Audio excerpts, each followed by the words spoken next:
Ma première question va plus proche le représentant du président de la CENI.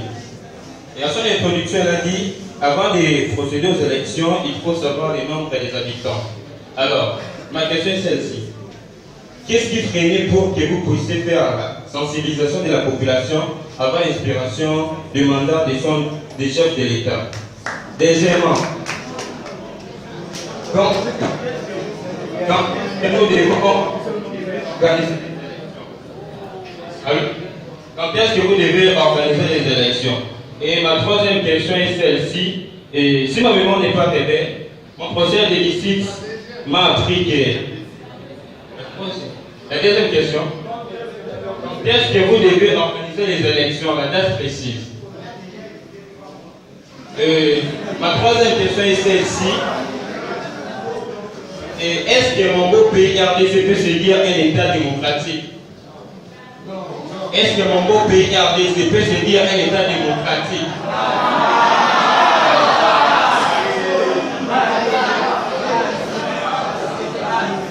Est-ce que je peux avancer?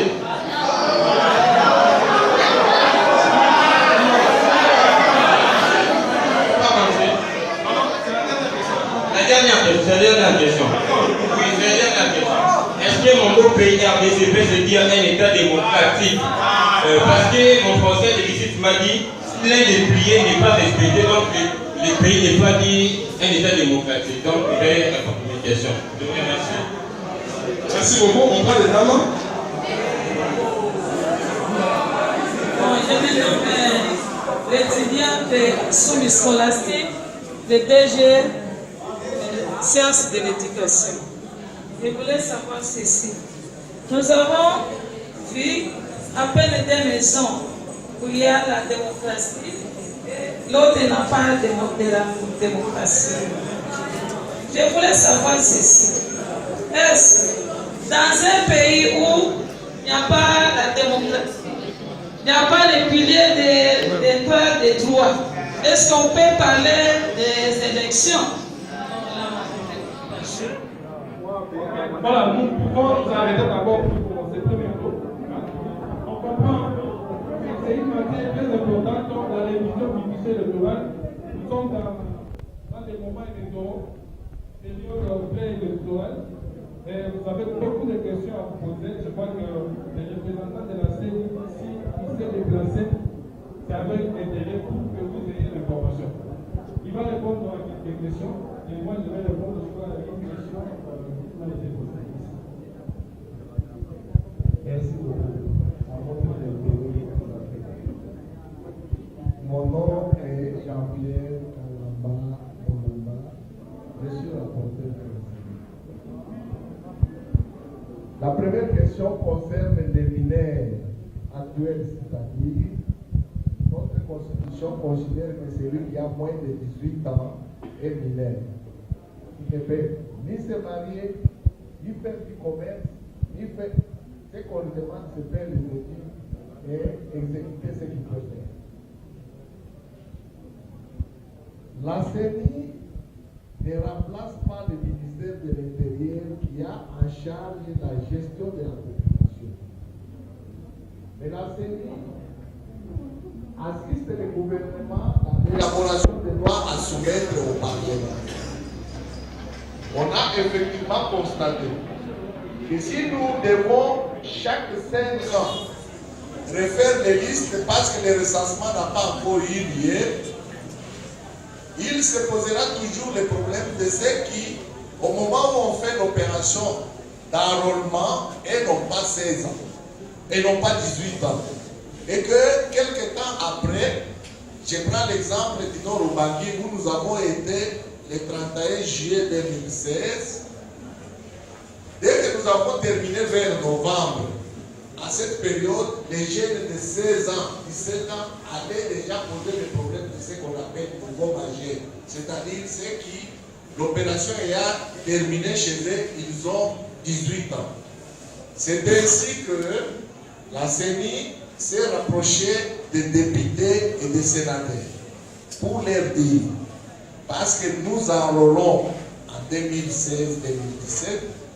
alors que la dernière élection communale risque d'avoir lieu vers 2018, est-ce qu'il ne serait pas bon que nous puissions enrôler les jeunes qui sont nés au plus tard le 31 décembre 2000, l'année 2000. Pourquoi? Parce que si nous arrivons à organiser une élection au 31 décembre 2018, ces jeunes-là auront 18 ans. C'est comme ça que dans l'article 8, on dit que nous devons enrôler les majeurs qui auront 18 ans lors de l'organisation du dernier scrutin.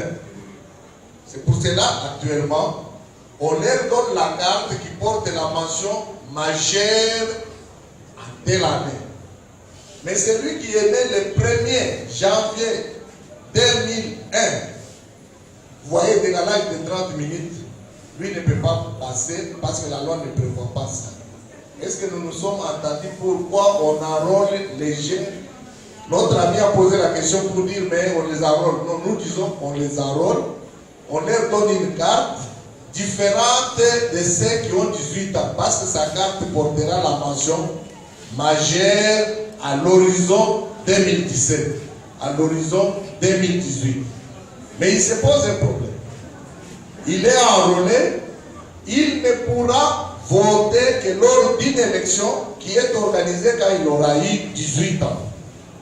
Si on l'enrôle aujourd'hui, dans un mois on fait les élections, il n'a pas encore 18 ans, il ne vote pas. Il reste de la même façon que tous les enfants qui, dès que vous naissez, on va vous inscrire à l'état civil pour les papas qui travaillent parce qu'on doit vous reconnaître. Mais quand on fait les élections, vous ne sortez pas parce que vous n'avez pas 18 ans. C'est ça la première réponse. Celui qui a posé, je crois, il a compris et les autres ont compris. Pourquoi ne pas ouvrir les centres? Non. Nous ouvrons les centres d'inscription en tenant compte de certains critères. La densité de la population, c'est-à-dire là où on s'est trouvé plus ou moins 600 personnes, on ouvre un bureau parce qu'on ne sait pas ouvrir les bureaux partout, étant donné qu'un bureau emploie 5 personnes, il faut l'argent. Et vous connaissez ce qui se passe dans ces pays. On dit qu'il n'y a pas suffisamment d'argent. Mais quand on doit ouvrir dans les milieux, ceci contient aussi, deuxième critère, la distance. On doit éviter qu'un électeur puisse parcourir plus de 10 km pour aller se faire enrôler. On doit tenir compte des obstacles naturels.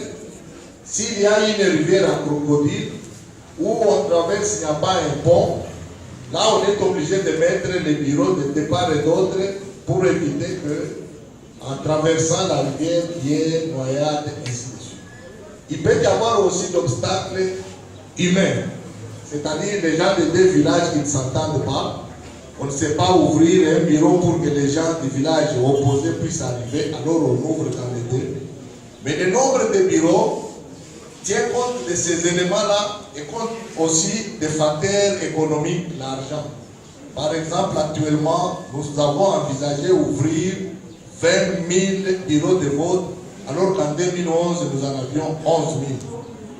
Et vous voyez qu'on utilise les informaticiens, les préposés à l'identification, les présidents des bureaux de vote et les personnels polyvalents. Vous faites les calculs d'une moyenne de $200. Ça a un coût. Et ça coûte dans l'ensemble de tous les pays une bagatelle somme de 400 millions de francs, de dollars. Enrôlement de 2000, quelles sont les améliorations? En 2011, on a trouvé qu'il y avait des faiblesses qui n'ont pas permis d'organiser les élections locales.